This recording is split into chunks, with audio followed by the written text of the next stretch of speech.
When civilians are used by the armed forces of a country to prevent the enemy from striking them, we call the civilians human shields. In Ukraine, innocent civilians are being used as human shields, not by Russia but by Ukraine.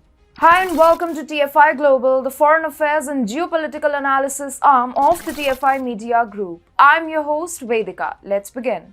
Ukraine is being portrayed as an innocent victim of the war that Russia is waging against it. Definitely, Ukraine is a victim. Russia is a much larger and superior force and will eventually vanquish Ukraine's defenses. Already, the Eastern European country has faced major losses in terms of weapon systems and armed fighters, and moving forward, Kyiv will find it incredibly difficult to keep fighting Russia.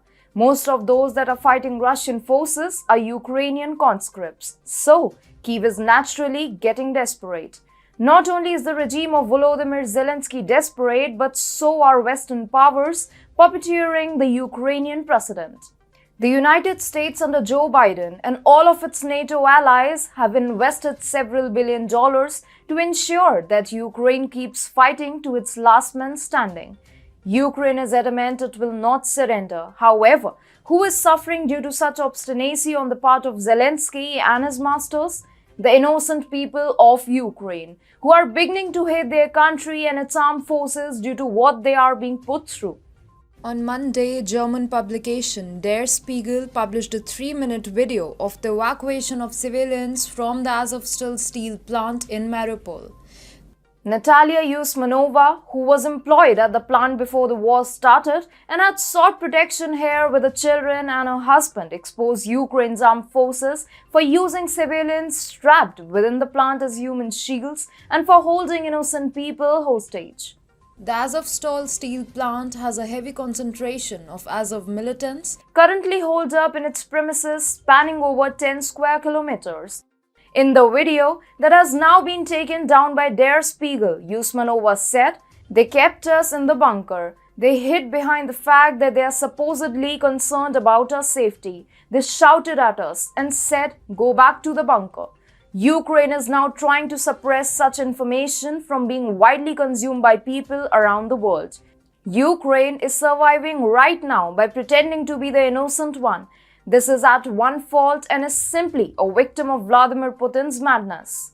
Remember the hue and cry which was given rise to after Russia allegedly bombed a maternity hospital and drama theatre in Mariupol? Well, when it comes to the maternity hospital, eyewitnesses and pregnant women have themselves disclosed that Ukrainian soldiers used the hospital as a combat base while holding these civilians as human shields against Russian forces. Similarly, in the case of Mariupol Drama Theatre, a 17-year-old female survivor of the bombing told the Abkhazian network news agency that she eyewitnessed Azov soldiers hiding themselves behind civilian hostages in the building. There is ample evidence to suggest that Ukraine has been using civilians as human shields across the country, especially in Mariupol. The main fighting force of Ukraine in Mariupol has been the Azov Battalion, which is known to have right-wing extremist inclinations. The force also has a proven track record when it comes to brazen human rights violations and employing child soldiers. Yet, Ukraine's government treats the Azov Battalion like royalty. The fact that Ukraine has been using civilians as human shields should make the world realize that Kyiv is effectuating a much more nefarious agenda against its own people under the garb of fighting Russia. For its atrocities, Ukraine must be held responsible immediately.